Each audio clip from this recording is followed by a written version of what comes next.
केवल एक ही बात कहना चाहता है कृष्ण कि तुम्हारे भाग्य की स्याही मैं हूं, लेकिन तूलिका तुम्हारे हाथ में है। स्याही मैं हूं, क्यों? क्योंकि मैं सिस्टम हूं, लेकिन तूलिका तुम हो, लिखते तुम हो। क्या लिखना है?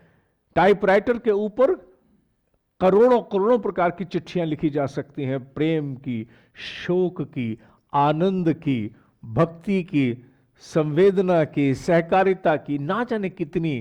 Keyboard is the same, keyboard is the same, keyboard is the same. करोड़ों मैसेजेस कंपोज करके हम लोग भेज रहे हैं आज मोबाइल पर। Keyboard is the same. करोड़ों लोग करोड़ों मैसेजेस भेज रहे हैं, keyboard is the same. Who decides what message has to go? We decide it. Keyboard is the same. उसी प्रकार यहां पर भी हम निर्णय करते हैं। हम निर्णय करते हैं हम ईश्वर की कौन सी क्षमता को सक्रिय करना चाहते हैं। जिन लोगों के मन में भी प्रश्न आता होगा कि सनातन धर्म के अंतर्गत देवी देवताओं का बफेट लगा हुआ है, अनेकों देवी देवता भर रखे अपने मंदिरों में इन्होंने, उन्हें केवल एक क्षमता को समझना है कि Ishwar is a system. Ishwar is a system, it is a system, it is a response giving system. और वो उस रूप में रिस्पॉन्स देता है जिस रूप में आप उसकी प्रतिमा स्थापित करते हो, उसके मंत्र का चयन करते हो, उसकी प्रार्थना हेतु अपनी भावनाओं को उदित करते हो। You determine that, you decide that. It's you, it's you. We all have a personal God because we are the creators of the God. ईश्वर कौन है? अगर भारतीय संस्कृति और प्राचीन भारतीय मनीषा से अगर आप समझना चाहें तो ईश्वर कौन है? ईश्वर वो है जिसकी आप रचना करते हो। We all have the liberty to create our own God. शायद किसी धर्म में, किसी अन्य आस्था में यह स्वतंत्रता नहीं है, नहीं है, नहीं है। ये केवल प्राचीन भारतीय मनीषा की सौंदर्य है कि अपने अपने हिस्से के ईश्वर का निर्माण हम करते हैं। वो 2 हाथ वाला होगा कि 4 हाथ वाला, वो कितने हाथ वाला होगा, ये निर्णय हम करते हैं, क्योंकि उस प्रकार की परिकल्पना से ही हमारे भीतर भावनाएं उदय होती हैं। कहना होगा, अभी हाल ही में मैं पुरी होकर के आया हूं, क्योंकि आदि गुरु शंकराचार्य के समूचे धाम जाने का मन बहुत है। पहले किसी न किसी कारण से नहीं जा पा रहा था। अब मन होता है कि अगर कोई रास्ता बन जाए श्रीनिवास जी के माध्यम से तो उसको जरूर चेष्टा की जाए। रामेश्वरम जाने का भी मन है मेरा, वो भी चेष्टा कर रहे हैं। अभी पुरी में जब मैं गया तो पुरी के विषय में जो रहस्य पता लगा वो बड़ा आश्चर्यजनक है। मैंने कहा ना कि ईश्वर किस प्रकार से होगा, निर्णय हमने करना है। मेरा भगवान कैसा होगा, ये निर्णय मैंने करना है। पुरी का भगवान हमारा कौन सा है? जगन्नाथ स्वामी। भगवान जगन्नाथ स्वामी के विषय में जो मुझे वहां बताया गया, सुन करके मैं आश्चर्यचकित हुआ। आप में से अनेकों को पहले से ही विदित होगा, फिर भी मेरे साथ एक बार फिर से गुणगान कर लीजिए। कहते हैं कि भगवान श्री कृष्ण ने जब भलका तीर्थ सोमनाथ में तीर लगने के बाद अपना शरीर त्यागा, उसके उपरांत वो एक लकड़ी का पिंड बन करके और पुरी, कहां शरीर त्यागा? बिल्कुल on the eastern coast of India, eastern side. और वेस्टर्न साइड में पूरी तरह से वो एक पिंड के रूप में अवतरित होते हैं। और उन्होंने एक राजा को अपने आप को व्यक्त करने के लिए स्वप्न दिया कि मैं तेरे यहां आया हूं, तेरे समुद्र के तट पर मैं इस रूप में पड़ा हूं। मैं इस समय लकड़ी के एक छोटे से पिंड के स्वरूप में आया हूं। राजा वो लकड़ी का पिंड उठा के लाता है। इससे भी बड़ी आश्चर्यजनक घटना, जगन्नाथ जी का मंदिर जो इतना सुंदर मंदिर है, कहते हैं वो बन चुका था लेकिन प्रतिमा विहीन पड़ा था। उसमें कोई प्रतिमा नहीं थी। There was no idol of worship in that particular shrine. जैसे ही राजा को पता लगा कि लकड़ी के स्वरूप में भगवान कृष्ण पिंड बन करके यहां आए हैं, तो वो ले आया। और लकड़ी भी किसकी? नीम के पेड़ की।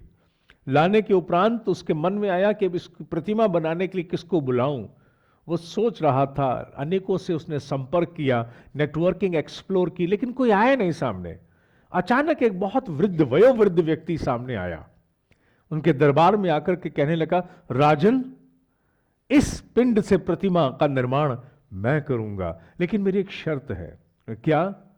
21 दिन तक मंदिर का द्वार नहीं खोला जाए। I should be given absolute liberty and freedom to do my work.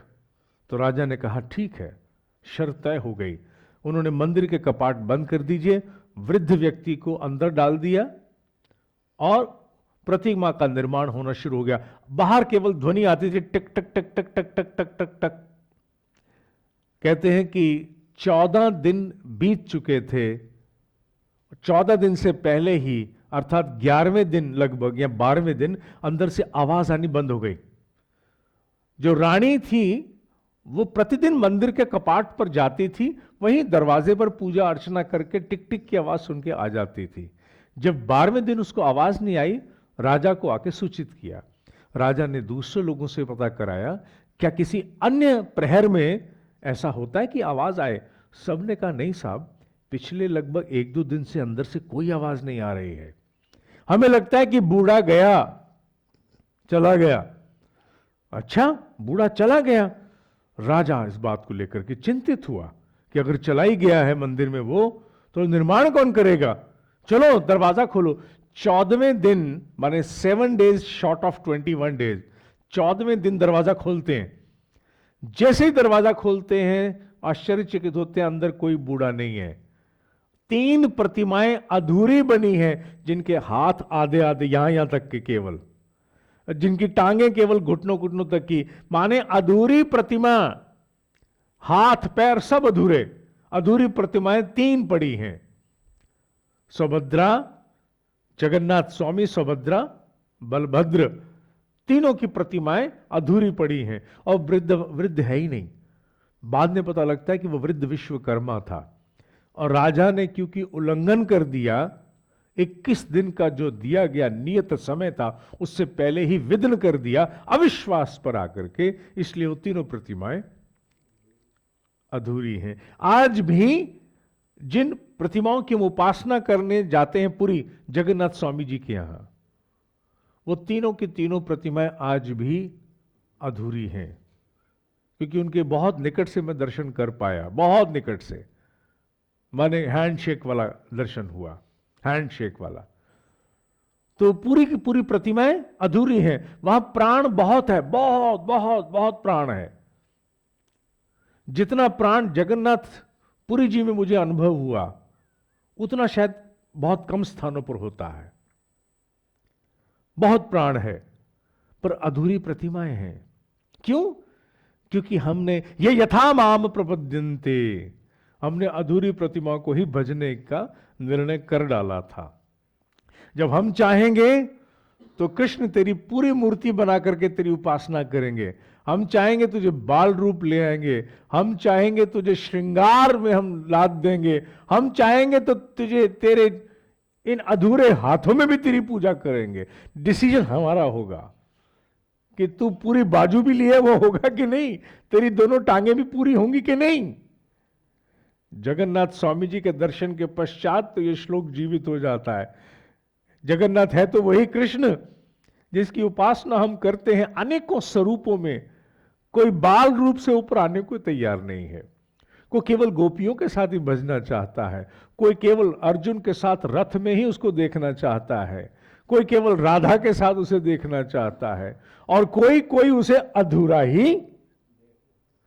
आप देखिए जगन्नाथ जी की प्रतिमा को, केवल इतने हिस्सा, इतनी बाजू नहीं है, नो हैंड्स, ये एल्बो से नीचे कुछ नहीं है, ऐसे 2 डंडियां खड़ी हैं, और नीचे भी इसी तरह से घुटनों तक की टांगे हैं, घुटनों से नीचे टांगे पैर है ही नहीं है।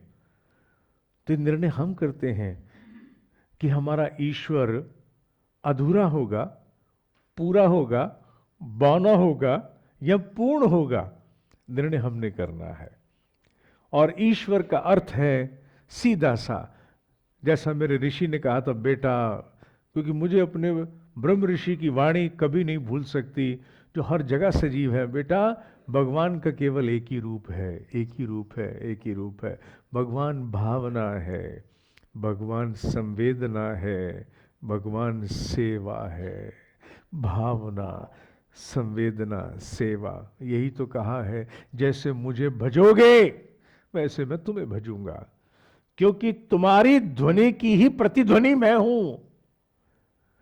मत भूलो कि तुम में भी मैं ही हूं। अर्थात हम सबके भीतर एक टाइनी गॉड है। अगर हम सबके भीतर टाइनी गॉड है, the how god should act we have to decide. मुंह खोल करके और आकाश की तरफ प्रतीक्षा करना कहीं ना कहीं अन्याय है, अनीति है, अनादर है ईश्वरीय व्यवस्था का। अगर भारतीय मर्म के अनुरूप जाया जाए तो वो व्यक्ति जो केवल आकाश की तरफ आंखें लगा करके ईश्वर से कुछ होने की आशा करता है, वो अनिश्वरवादी है। वो ईश्वरवादी नहीं हो सकता, क्योंकि ईश्वरवादी व्यक्ति केवल वो है जो ये मानता है कि मेरे भीतर वो सारी क्षमता है जिससे मैं भगवान को सक्रिय कर सकता हूं। I can activate the God through what? Through my thought, through my intention, through my contemplation, through my actions. मैंने उसको सक्रिय करना है। तो मैं बैठा किसके लिए हूं? किसकी प्रतीक्षा में बैठा हूं? कहीं से कुछ होने वाला नहीं है। जो होना है मेरे ही भीतर से होना है। क्यों? ये यथा माम प्रपद्यन्ते, हे प्रथा पुत्र, जो मुझे जिस प्रकार भजते हैं मैं भी उनको उसी प्रकार भजता हूं। यानी स्टार्टिंग तो मेरे को करनी है ना। जब तक मैं हाथ नहीं बढ़ाऊंगा, आईने में खड़े होकर के और हम कल्पना करें कि शीशे में मेरी आकृति मुस्कुरा दे और मैं मुंह बना के बैठा रहूं, is it possible? No, it is not possible. शीशे में हम मुंह बना के बैठे रहें और हमारी छवि मुस्कुराए, ये संभव नहीं है। पहले हमें मुस्कुराना होगा, इससे पूर्व कि वो छवि मुस्कुराए। इसे आप आईना मान लीजिए या सेल्फी मान लीजिए या मोबाइल के सामने अपने आप को पोज बनाना मान लीजिए। जैसे आप अपने आप को भजोगे वैसे ही पिक्चर भजेगी आपको। आपकी पिक्चर आपको आपसे अलग नहीं भज सकती कि आप ये कहो यार मैंने कैसा मुंह बना रखा है, पिक्चर मेरी ठीक नहीं आई है। मुंह भी तो आपने ठीक नहीं बनाया।